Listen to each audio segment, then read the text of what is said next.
حرف حمزہ و عین کا فرق۔ اردو زبان میں حمزہ اور عین کے تلفظ میں بہت فرق نہیں رہتا، مگر عربی میں ان دونوں حروف کے تلفظ میں بہت زیادہ فرق ہے، اور یہ دو حروف دو الگ الگ آوازوں کے مالک ہیں۔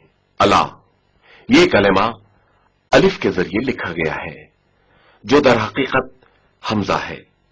الا یعنی آگاہ ہو جاؤ۔ علی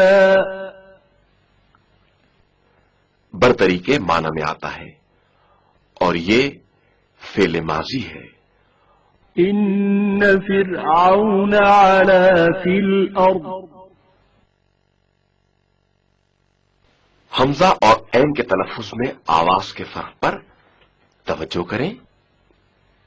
الا الا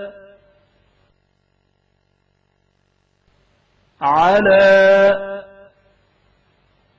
علی